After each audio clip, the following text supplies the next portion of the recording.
Conversations with Nicole.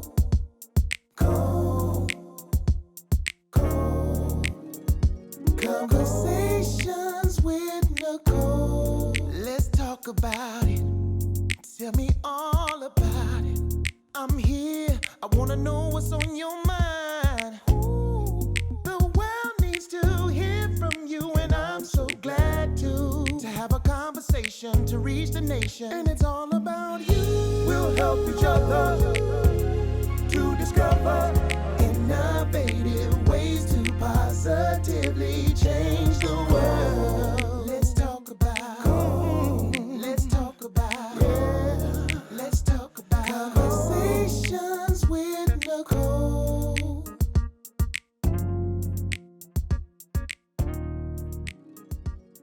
Welcome to Conversations with Nicole. I am Nicole Everett, your host, and today's special guest is Kevin Warren, the Executive Director of We Are All We Need and the CEO of the Life Group. Welcome, Kevin. Hello, Nicole. How you doing? I'm doing well. How are you? I'm doing well. Good. So, born in Saginaw, Michigan. That's it. Came to Tallahassee to Go to school. Okay. Yeah. So I came down in 2000. Well, let me not tell my age. I came down the You can day tell I them. graduated high school. Right. So Okay. I walked across the stage in Saginaw, Michigan. I graduated from Carleton High School. I walked across the stage and then walked off the stage and went to the airport. Right. And I got a flight from Michigan to Florida that day. And I came down to bio pre-med major, the Florida A&M University. All right, Rattler. You know, that's it. I never learned how to do that, so I don't really do that. You know, so, but yeah, that was my story. I've been here since 2004. Short stint back home, you know, between that time. And why did you choose FAMU? I think I'm gonna say truth. So I got to be honest, right? So Please. it was not. FAMU kind of chose me. I know that kind of sounds corny. No, it So my doesn't. older brother went here. He graduated from. Well, from there you FAM. go. But I hated it, right? I was like, oh, no, I'm not going here. It was no way. I was looking at USF, I was looking at UCF and Florida State. And I came to Florida State to do a basketball camp. And I messed around and went to FAM's on the set. And it was a whole different world. Yeah, It was it's a whole vibe. And in that moment, I was like, oh, no, this is it. This Yeah. is where I'm going to be at. Good. And so that's kind of where I made my decision. The set brought me here. The set, And it's huh? probably the set that kicked my butt out. Yeah, you and, You know. and many others. So You know, I get it. yeah, I get it. Well, tell me, who is Kevin Warren? That's such a interesting question. But I'm a man. I'm a black man, right? I am a father and a husband, right? I am a dreamer and a thought leader, right? So that's kind of who I am. I think for me, it's mainly about those first things I said, right? Being a black man, being a husband, being a father, and then being able to understand and embrace all of those roles that I have, and fit kind of who I've learned myself to be inside of that. So I'm still evolving. You know, I would be a kind of a lie to tell you I know exactly, I'm complete, I'm not. So that part's still going. That's a good you know, thing. That Life part's learner. Still going, absolutely. Yeah, it's still going for good sure. deal. For sure. Well, talk about the Life Group. Yeah. What is it and who does it serve? The Life Group is my for-profit business. It's a social and emotional consulting firm. Life is an acronym and actually stands for love, identity, foundation, and encouragement. And so that's kind of the model that we have and kind of God actually planted on me to how not only I was able to, and you know a little bit about my story, how I was able to kind of grow and cultivate from rock bottom and start building to the business world, right? So that's kind of the Life Group has kind of evolved from me writing my first book to now we consult with national agencies, right? The federal agencies across the country. We work with DJJ, DCF, and a lot of the community-based care providing organization and care organizations around the state of Florida and in Michigan. So, I mean, it's just kind of started evolving on its own. So Life has kind of taken that consulting approach to social emotional learning and development. Love it, love it, love it. Yeah. And then We Are All We Need. And that, so you asked me the question, who does Life serve? Yes, So so Life yeah. serves kind of the gamut, right? We serve agencies, so we do a lot of professional development training. A lot of people kind of found me, and kind of my niche started with youth services, so I was speaking to the youth and kind of real, in their face. And so we serve those who need social and emotional education, from those who service, youth and young adults, to youth and young adults themselves. So we do coaching and parent support coaching. We Are All We Need is a community solution to poverty, right? So for us, We Are All We Need is more the community incubator, right? It's more of the work to help those who serve, right? It's not necessarily the boots to the ground, but over my career as a consultant, I was going around the state, right, and understanding some of these gaps, and We Are All We Need is like the gap filler for kind of that urban poverty zone area, that community. It was such a gap where agencies would use the data from these underserved communities to gain the monies and but they didn't fix it. Yeah. And so We're All We Need it's our solution, right? We understand it's a business, but we'll fight that fight when we get there. This is we're solving some of the social determinants around poverty. Gotcha. And what are some of the activities that you participate in with We Are We Need? The biggest one that I like to kind of talk about is our community incubator, right? And the village, right? So you hear that a lot.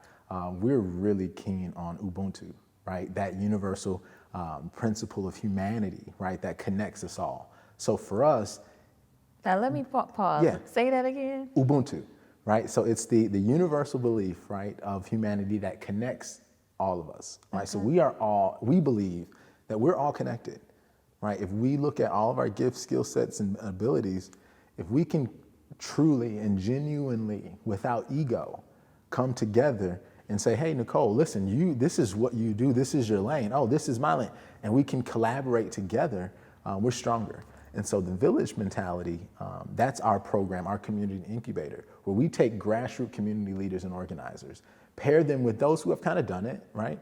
And then we come in and provide that coaching and support, the building, all of the kind of data tools and all of that kind of thing that they need to make sure that they can create a program. Because at the end of the day, if you go down to the project, there was a guy who's likely fixing motorcycles, lawnmowers, right, doing his thing. Just that's what he does. And kids probably came around and started kind of, hey, Mr. Ray, and he and his wife likely started feeding them when they came around. That's a whole program. I see people get funded hundreds of thousands of dollars for less, but Mr. Ray has no idea that he's running a program. Right. What happens when he has to take a job that gets him out of that situation? Or what happens when something, God forbid, he's no longer there? Those 6 or 7, 8 kids, they're lost, they're gone, right? And so we want to go, the community incubator, We're All We Need, the village goes and pulls in Mr. Ray, gives Mr. Ray a curriculum, helps him with some funding, and says, hey, you have a program. Let us help you establish this because you already have the relationship. I love that. Right? So that's kind of the village. It's just the network. I love that. I really do. Because I am also of the same mindset that we all have gifts and talents, and we need to be supporting one another in that, like you said, absent of ego. And that's so hard, Nicole. I mean, and especially in human services, it's such a difficult time because it's not anyone's fault. It's just not enough.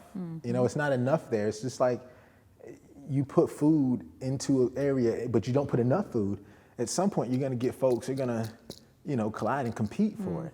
And we just shouldn't compete in human services, but we have to because there's just not enough. And so we're looking to figure out ways, innovative ways, data-driven ways, to pull down more revenue specifically so we don't have to compete with each other.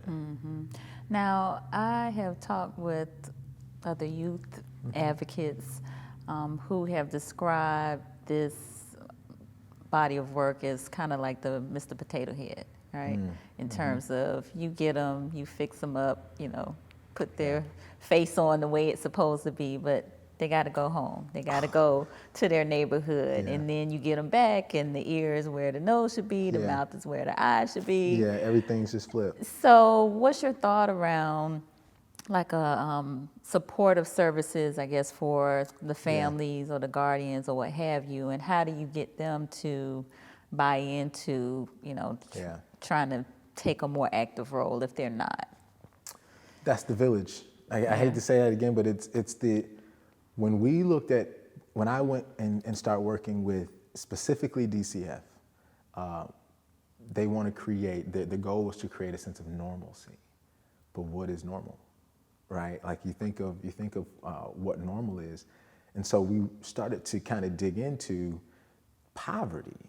And so when you see it, you're absolutely right. You sit like, we can work all day. We get these kids in and we work all day with them, and they start thinking differently, and you share different perspectives. They go home for the weekend, they go to dad, but it's no different than the single mom who sends their kid to the dad's for the weekend, and they come back not in balance, right? So it's the same thing. So our wraparound approach is simply, there's no one program, there's no one part of life that you should put all of the resources into. Because a true wraparound approach says you got to help mama, daddy, like what is the major problems here? And then you have to create that custom solution just for them. So that's kind of what we do, is we have what's called an ILP. So when you become a villager, right, it's all data driven, right? So it's like if we're looking at work readiness right now, because that's what we look at. When you become a villager, everybody has to go through a mental health assessment. It's normal. We normalize mental health services, right? It's normal. Everybody has to go through that. And so we start to really see where the gaps are. And we build a custom program for you, an individual life plan that will pull in. You may need to pull in Dr. or Pastor Judy, right? And for parent support, right? And you may need to pull in Omega Lamplighters and Royal to get that young man, some stability in other young. So we are able to look at what each kind of situation calls for. We pull in our R&R for mental health services when needed, and that's your plan. And we help coach you and we help work you on that. It's not just poverty kids, it's everybody that gets, out of balance. And so we have to look at it that way and not just say, it's these kids nobody wants to, do these things. So we have to look at balance, and we have to begin to find that wraparound approach that, as you said, they can trust. And the only way to do that is to find someone who they already trust. And that has to come from the community. Just because it's the resources there, and I can talk to you all day and try to convince you that you need this. But if you don't already have a trust, if you don't already have a relationship and rapport built, you're not gonna help yourself. Because the human mind definitely can get comfortable inside of really uncomfortable situations. And that's what we find, is that these families, they don't want to, but they're just conditioned.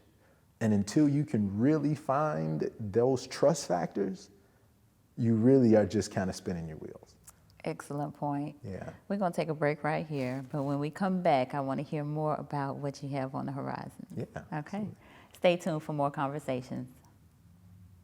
My father grew up in the Frenchtown community, and he always thought that I would be a lawyer. We're really, really of the community. It's not just a branding type idea. We're physically in the community, and the work that we do is for the community. Like, one bad decision can really, really change your life. And so I like to be in that position to say, okay, like, your life is not over. Here's some things that we can do to make sure you stay on the right track.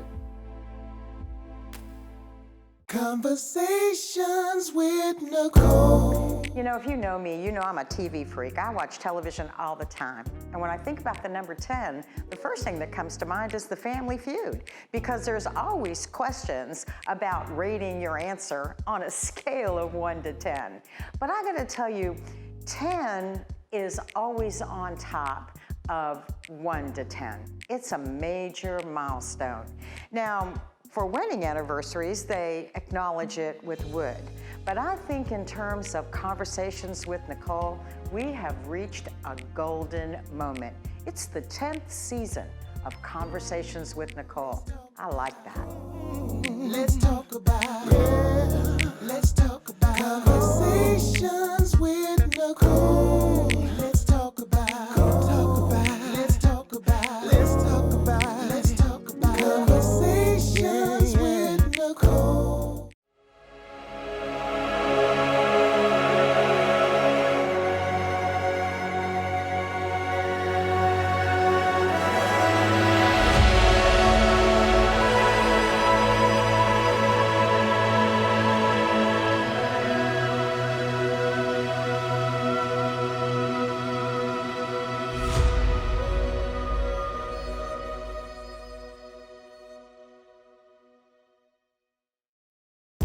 I'm Barbie Moro with Red Eye Coffee. Join me with Conversations with Nicole on the Greater Works Network.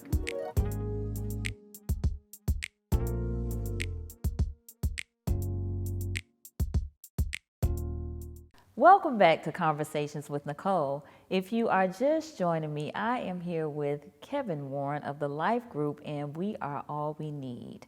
Now, Kevin, 2020 brought a pandemic, it brought social unrest, systemic racism was heightened, the awareness of it, the deaths of Ahmaud Arbery, Breonna Taylor, George Floyd, which I think George Floyd's murder in particular was kind of like the shot that sounded around the world. Facts. And, you know, just really had a tremendous impact on everybody, not only in America, but again, across the globe. Yeah. What impact has it had on you personally? And not just that, but again, just all of 2020, as well as the work that you do. Yeah.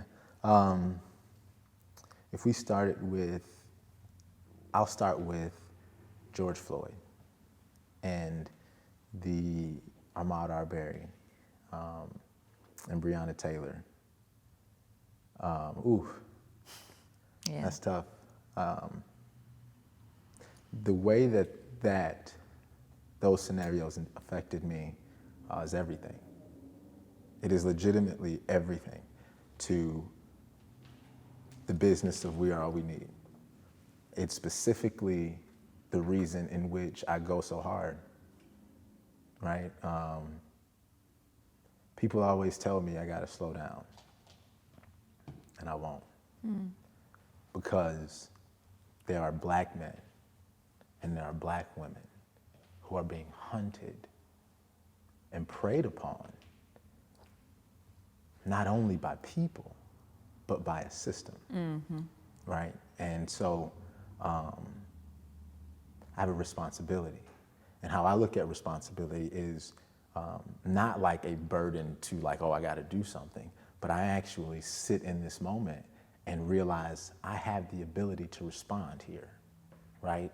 And the ability that I have to respond is to truly equip a generation, right? With the tools that they need to become free thinkers, right? And while equipping them with those tools, not only breaking the system, but replacing it, right? Because we won't let you break it. Nobody wants to support the guy that wants to break the system, even though everybody knows the system's broken. Right. So what I've decided was that we're going to galvanize those who can replace the system. It's no longer a choice or an option. There's no longer a, well, maybe the system does. No, it's broken. And there's a saying that I grew up with, if it ain't broke, don't fix it. But if it's broke, figure out how to fix it. And we're figuring out how to fix it. And I do that with my entire life because of those 8 minutes and 46 seconds that they stood on that man's neck. That's how I feel every time I think about one of these agencies or one of these grants saying no, or we hear about another shooting, right? But yet we don't hear about those who are needing, like these solutions that we present to these, and they don't get whatever they need to get to be done, and then we hear about, gone are the times that we sit back and just rock with that. Yeah. So 8 minutes and 46 seconds, we are on their neck, and I'm not letting up until we see change, until my son can walk outside at whatever age, until his son can walk outside at whatever age, until my daughters can sleep. I'm not stopping. Wow. So I feel 2020 has allowed me to lock in. The pandemic shut the world down. It allowed me to personally take inventory of my time and say no to things that I was just saying yes to for money, and allowed us to open up a center and really focus on this work. And so I'm thankful. I'm thankful for the pandemic. It saved things that I didn't even know we were going down. So I'm thankful for it. I'm thankful for it all. Good deal, good deal. Thanks for sharing that. Now, what are you witnessing as the biggest needs for Black men and boys in the community? Okay, so I'm gonna answer it twofold. Okay. The core is a proper definition of love. right? Just a proper definition of love amongst their environment to then be able to help them identify who they are, begin to love themselves, and then take advantage of the resources that are already there. So social and emotionally, I say we need to help them understand what love is and really put a definition that they can connect to into their environment. More naturally, right? More just what can solve it. From data tells us everything, is median household income. So right now we're working on building work programs and innovative solutions to put money in kids' pockets for work programs. Okay. Because then that'll reduce arrest opportunity, just all kind of different things. So they need chances to work, not just money, but real chances to work. They don't need more mentoring programs are great, but mentor them on a job where they can get some money. Right, right, You know right, what I mean? right, Yeah. right. So you mentioned it was twofold. So love, but Work program. work. Yeah. Okay. What about mental health? That's so huge, and I think that goes into understanding love, Okay. right? And I'll kick myself later watching this back and not saying that, right? But that's so huge. You're gonna segue this so perfectly, but mental health is huge. It is. Black mental health is huge. It is. Right? Destigmatizing Black mental health and mental illness is huge. And so May is Mental Health Awareness Month, right? And so April, this month, what we're doing is this huge push, trying to, we got some data back. Like I said, all of our folks got to go get these assessments, but all of our folks don't get these assessments, if you know what I'm saying. They push. And so our numbers are inflated. And I'm like, well, what?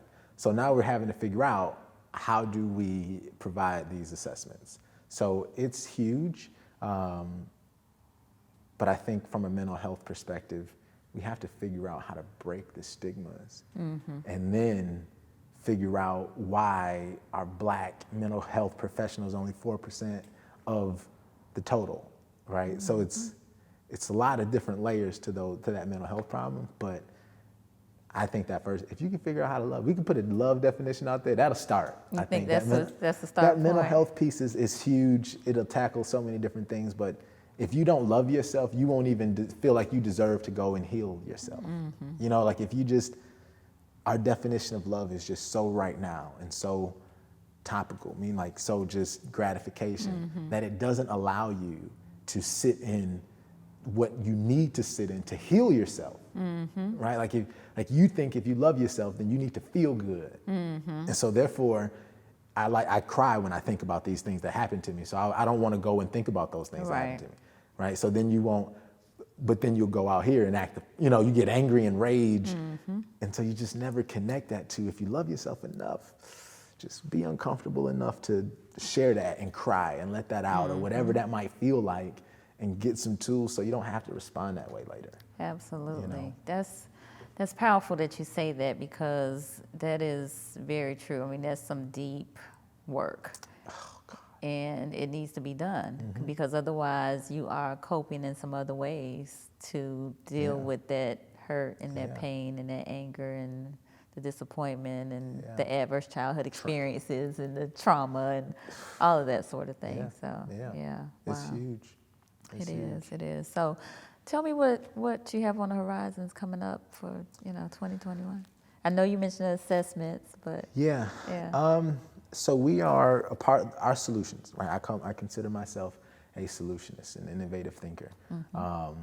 So we have partnered with the Department of Children and Families, Mental Health and Substance Abuse to record a podcast, blogcast type initiative to help reduce these stigmas in Black mental health in urban populations.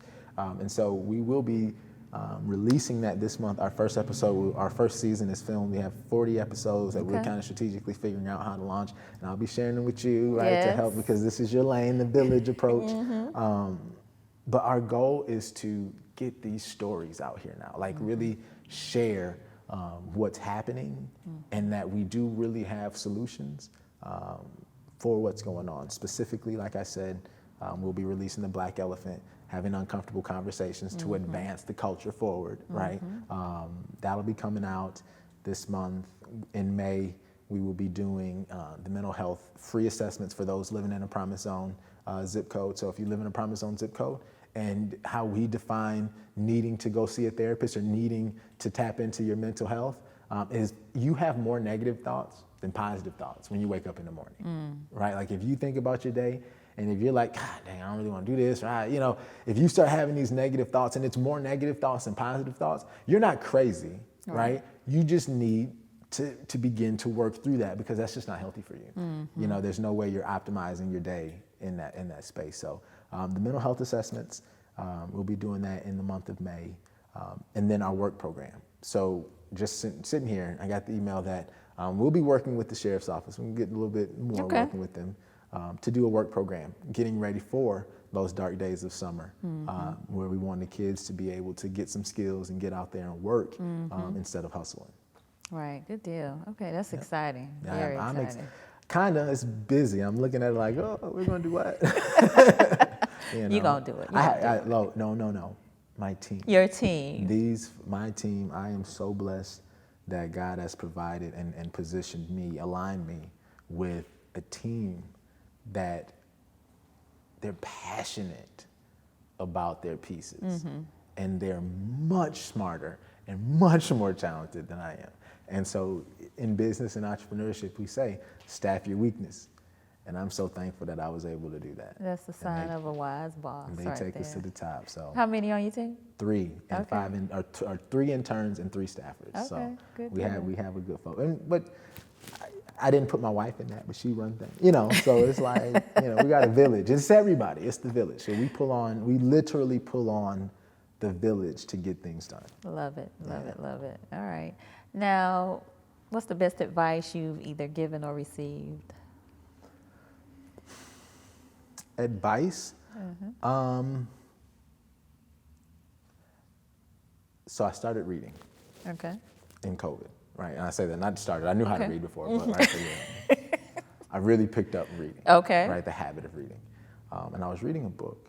And so I won't say best piece of advice because we weren't close enough to give that so much, but I read this and it changed me. It shifted my perspective, especially in this time of social unrest. It says that anger, right, is the most powerful force, contrary to love. Anger. Yeah. So like. Now I would think fear. Well, think about fear, right? Fear is a general term, right? Anger, when you're mad, it's like when you're in love. Love is an action, right? Fear is a description. That makes sense? So fear is more of the reason why you didn't do that, right? Or fear could be an anger, right? Anger is a process of fear, right? I'm so angry at our system because I'm so afraid of what it can do to me, right? And so I take that anger, a lot of us, minorities, a lot of my youth, a lot of our families, they're angry. And with anger, it says that you're channeling, right? We have to learn how to channel anger instead of avoiding anger, right? Most of us try to avoid the behaviors that come with our anger because it just is erratic. But in this book, it told me to channel your anger, right? Channel it to the root cause of it, right? So when I looked at George Floyd, what was the root cause of that officer feeling as though he could kneel on that man's neck for 8 minutes and 46 seconds? It's a system that says that blacks were 3/4 men. It's a document that allows governing bodies to say, I was scared, but then not have propaganda put in check to scare you about black men, right? We are all typecast in movies. So no, you're scared. Of course, you're conditioned to be scared. Right. And so for me, channeling my anger allowed me to take our nonprofit to the next level, right? Because it made me stay up later at night and become a better executive director, right? It made me research and understand data all the way. It made me it made me become excellent. Not because I was happy, because I was pissed. And instead of being mad and going out and breaking something or going out and I was able to sit in that and channel that anger and read, channel that anger, research. I used to be the one that would read and go to sleep as soon as I opened a book. No, I was like, boy, you're pissed. Read. Channel that anger. Channel that anger. And so that's what the best advice, every piece of anger that you have, channel it. It's some power behind it that if you do channel it, nobody will actually be able to stop that force. Okay, good advice. My final question is, what is your greater work? Heal humanity. Heal humanity. Heal the structures that condition humanity, right? Like I said, my goal is to replace our systems with systems, like with villages, I feel like, you know, so I think my greater work looks like that. Continue to embrace my flaws, continue to embrace the mystery around who you are, you know what I mean? Like all that kind of stuff. People that, you know, I'm a weird guy, do a lot, you know, embrace my ADD. You know, somebody said that to me at a thing, you're ADHD. I was like, that's great. You know, so my greater work is just continue to work, man. You know, continue to work. Love it. And I'll be, again, looking forward to seeing what you have coming up and definitely supporting. So thank you so much for your time today. You're amazing. And Thank you. appreciate it. All right. And thank you all for joining us on Conversations with Nicole, where we are connecting the community through conversations. We will see you next time.